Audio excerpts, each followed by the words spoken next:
Vsauce, Michael here. Why did I say that? It's just weird. Anyway, so I was out today, and while I was out, I checked Facebook, and to my somewhat horror, I saw this. Basically, this is Mr. TARDIS, Trilby, who, if you've not actually checked out yet, go check out Mr. TARDIS reviews on YouTube. He is an amazing reviewer. He reviews Doctor Who, Sherlock movies, loads of stuff, and he's brilliant, basically. Even if I don't agree with him on all points, he knows what he's talking about. He's an amazing reviewer, so go check him out. Talking about his opinions on the news today, where Christopher Eccleston has refused an offer to return to Doctor Who. So naturally, as soon as I got home, I zoomed onto Google and checked it out, and fortunately, it seems to be, well, it is true.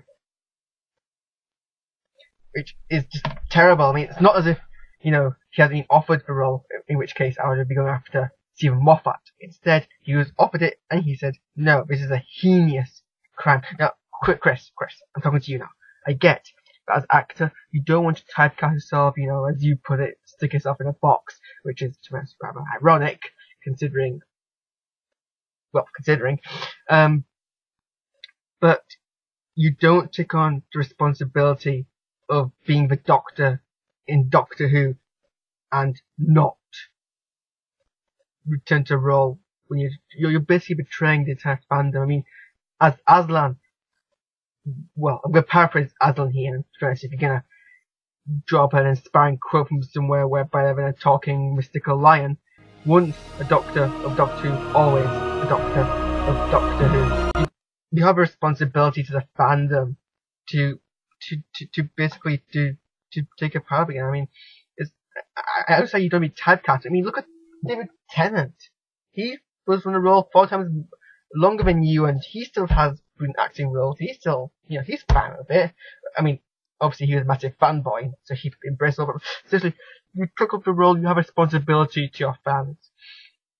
Now, given that Chris has seemed to, hopefully this is just a rumour from the production company trying to throw us off our toes here, but if it's not, I think we should do what we should all do in crises like this, and look to the Muppets.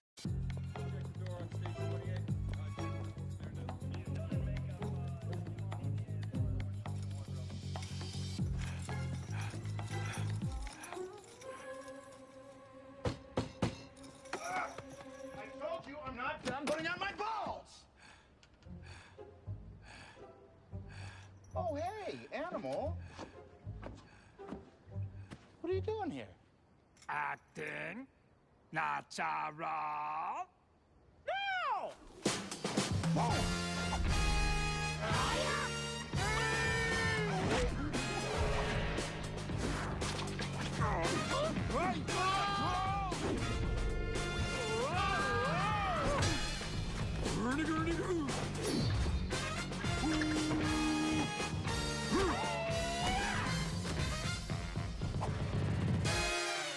So, people of the internet, YouTube viewers, here's my plea, here's my appeal.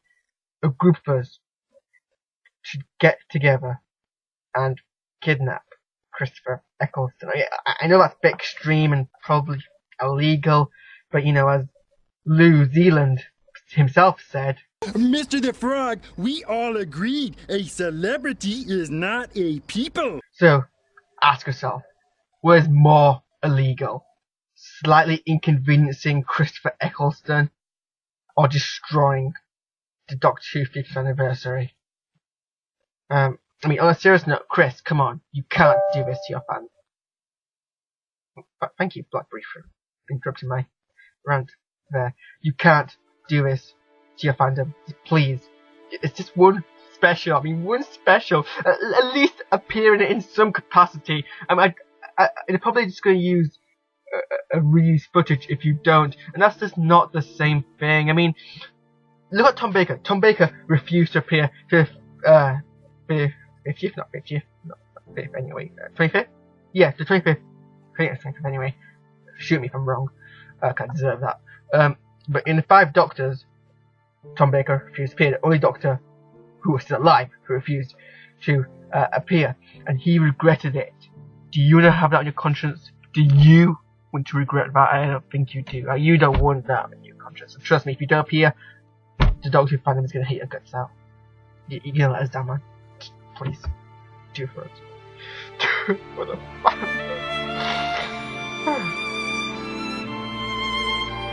And all of the Doctors who are still alive, because obviously, maybe, unless you have Necromancer on the BBC production team.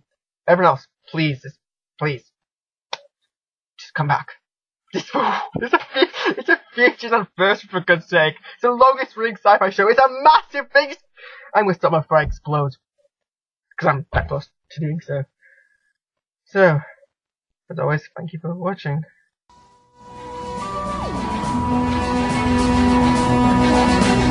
I love this bit. I can just, I don't have to go into my thing and make overlays. I can just point at my pad and say, hey look, stuff. I don't have to cut. Oh, it makes my life a lot easier.